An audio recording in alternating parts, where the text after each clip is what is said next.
오늘의 큐티 말씀은 다니엘 4장 1절부터 18절입니다. 제목 두 번째 꿈 이야기. 먼저 앞뒤 문맥을 살펴보겠습니다.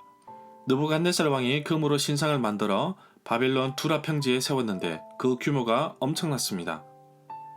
모든 나라와 민족들에게 황금 신상에 절하지 않으면 불타는 용광로에 집어넣겠다고 명령을 내렸습니다.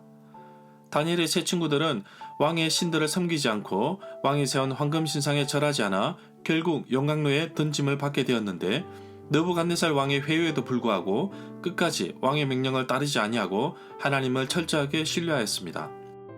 화가 잔뜩 난 왕은 용광로를 평소보다 7배나 더 뜨겁게 달구어 세 친구들을 단단히 묶은 채 불타는 용광로 속으로 던져 넣었습니다. 그런데 한 사람이 더 있었는데 그 모습이 마치 신의 아들과 같았습니다. 느부갓네살 왕은 불타는 용광로 입구에 와서 제 친구들에게 나오라고 했는데 불에 탄 냄새조차 나지 않았습니다. 느부갓네살 왕이 세 친구들이 섬기는 하나님을 찬양하였습니다. 하나님께서 천사를 보내어서 종들을 구해 주셨다고 고백하고 있습니다. 그리고 다니엘의 세 친구들은 바벨론 지방에서 더 높은 자리에 앉혀졌습니다. 다니엘 4장에 보면 느부갓네살 왕이 엄청난 힘과 권력을 가진 것처럼 보이나 꿈 하나 때문에 두려워하고 편히 쉬지 못하고 있음을 보게 됩니다. 꿈의 내용을 알고자 모든 지혜자들을 불렀으나 풀지 못했다고 합니다. 꿈에서 하늘까지 치솟은 나무가 나오는데 이 나무는 무력으로 세워진 교만한 나무로 거대한 제국을 상징한다고 볼 수 있습니다. 이 큰 나무를 환상 속에서 나온 거룩한 감시자가 나무를 베어내고 가지를 꺾으라고 하였습니다. 그리고 모든 짐승들을 돌려보냅니다. 왕은 다니엘을 불러 꿈 이야기를 하고 풀어보라고 말하고 있습니다. 문단을 나눠보겠습니다.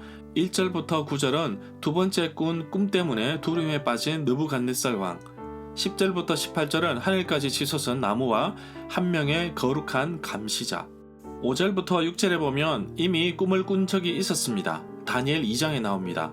세상에 큰 권세를 가진 느부갓네살이지만 꿈 하나에 쩔쩔매는 연약한 모습을 보게 됩니다. 잠을 이루지 못할 정도로 괴로워하였는데 이렇게 하나님께서 꿈이라는 도구를 통하여 일하심을 느끼게 됩니다. 첫 번째 꾸었던 꿈에서도 바벨론에 있는 지혜자들을 불렀지만 꿈을 풀지 못하였습니다. 7절에 보면 이 구절에 박수라는 말이 나오는데 다니엘 1장 20절, 2장 2절, 5장 11절에서도 박수를 옮긴 히브리 낱말을 또는 아람 낱말은 징조를 근거로 앞날에 대해 미리 말하는 사람을 가리킨다고 할 수 있습니다. 창세기 41장 8절 같은 데서는 이를 술객이라고 옮기고 있습니다. 이사야 19장 3절에서는 요술객으로 옮긴 히브리 낱말도 비슷한 뜻을 지닌다고 할 수 있습니다. 그런 징조는 새들이 나는 데서나 하늘에 나타나는 일정한 현상이나 제물로 바친 짐승의 상황에서 찾아냈습니다. 이스라엘에서는 이런 사람들을 차지할 자리가 없었습니다. 레위기 19장 31절, 사무엘상 28장 3절, 열왕기하 23장 24절의 박수는 앞서 나온 이사야 19장 3절의 요술객과 그 히브리 낱말이 같고 신명기 18장 14절의 길흉을 말하는 자와 이사야 2장 6절의 술객은 그 히브리 낱말의 뿌리가 같다고 할 수 있습니다. 8절에 보면 이 구절에 내 신의 이름이라는 말이 나오는데 다니엘의 바벨론식 이름인 벨드사살의 뜻은 벨이여 그의 생명을 보호하소서라는 뜻을 가지고 있습니다.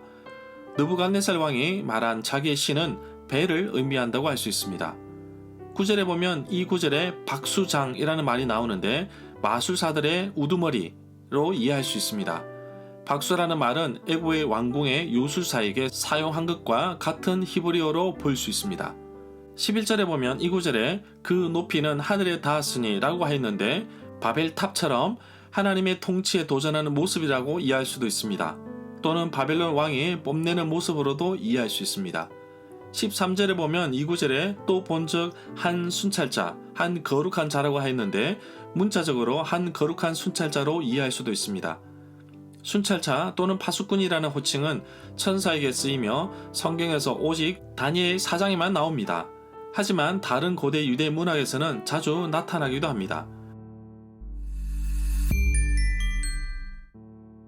절마다 상세한 설명과 구절에서 그리고 핵심 내용과 중심 줄거리는 네이버 블로그에 올려져 있습니다. 내게 주시는 교훈입니다. 거대한 제국을 힘과 권력으로 통치하는 왕이지만 꿈 하나에 쩔쩔매는 느부갓네살 왕을 보며 인간이 얼마나 연약한 존재인지 알게 되었습니다.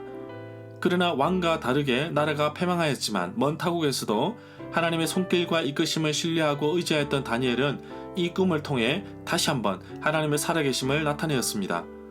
느부갓네살 왕이 두 번째로 꿈을 꾸었는데 바벨론의 어떤 지혜자들도 이 꿈을 풀지 못하였지만 다니엘은 이 꿈을 풀 수 있었습니다. 하나님께서 다니엘에게 환상과 꿈을 해석하는 특별한 능력을 주셨기 때문입니다. 결국 다니엘서에 흐르고 있는 문맥을 보면 하나님께서 철저하게 다니엘이라는 사람을 통하여 역사를 이끌고 계심을 볼 수 있습니다. 오늘도 다니엘과 같은 믿음의 한 성도를 통하여 하나님은 이 땅의 역사를 이끌고 계십니다. 순종하며 따라가는 그 발걸음 속에 하나님의 놀라운 이끄심을 경험하는 하루가 되기를 간절히 소망합니다. 다니엘과 세 친구들은 나라가 망해 타국의 포로로 끌려갔지만 끝까지 하나님을 신뢰한 결과 어느 정도 출세와 노후 보장이 되었다고 봅니다. 그러나 이들은 계속해서 믿음의 공격에 대해 포기하지 않고 끝까지 하나님께서 도우신다는 것을 잊지 않았습니다. 풀무불 같은 인간이 해결할 수 있는 문제에서도 세 친구들은 모든 초점을 하나님께 맞춥니다. 사람은 좋은 환경을 찾지만 하나님은 좋은 사람을 찾으신다는 말처럼 하나님을 끝까지 신뢰하고 의지하는 자를 통하여 일하심을 느끼게 됩니다. 오늘 묵상한 말씀에서도 다니엘이 또다시 왕 앞에 서서 꿈을 풉니다. 하나님께서 다니엘에게 주신 은사, 꿈을 해석하는 특별한 능력을 주셨는데 주신 은사를 잘 사용하였습니다. 하나님께서 나에게 주신 귀한 은사, 재능, 물질, 시간을 잘 감당하기를 원합니다. 주를 위해 사용할 때 하나님의 나라가 더 확장되고 많은 영혼들이 주께 돌아오는 기적이 나의 삶에서도 일어나기를 간절히 기도합니다. 느부갓네살 왕이 꾸었던 꿈을 보면 큰 나무가 하늘 끝까지 치솟아 땅에서도 보이지 않을 정도였다고 합니다. 정말 두를 것이 없을 정도로 웅장한 제국을 상징하지만 큰 나무가 무력과 교만으로 세워졌다는 것을 알 수 있습니다. 교만은 패망의 앞잡이입니다. 고린도전서 10장 12절에 보면 그런즉 선줄로 생각하는 자는 넘어질까 조심하라는 말씀처럼 하나님 앞에서 늘 겸손한 삶을 살기를 원합니다. 거룩한 한 감시자가 이 큰 나무를 베어버리고 모든 짐승을 돌려보내는데 이 세상의 모든 주관자이신 하나님을 의지하기를 원합니다. 세상의 건설에 힘, 권력을 의지할 것이 아니라 온 세상의 주인이시고 만물을 통치하시는 하나님만 기억하며 살아가는 하루가 되기를 간절히 소망합니다.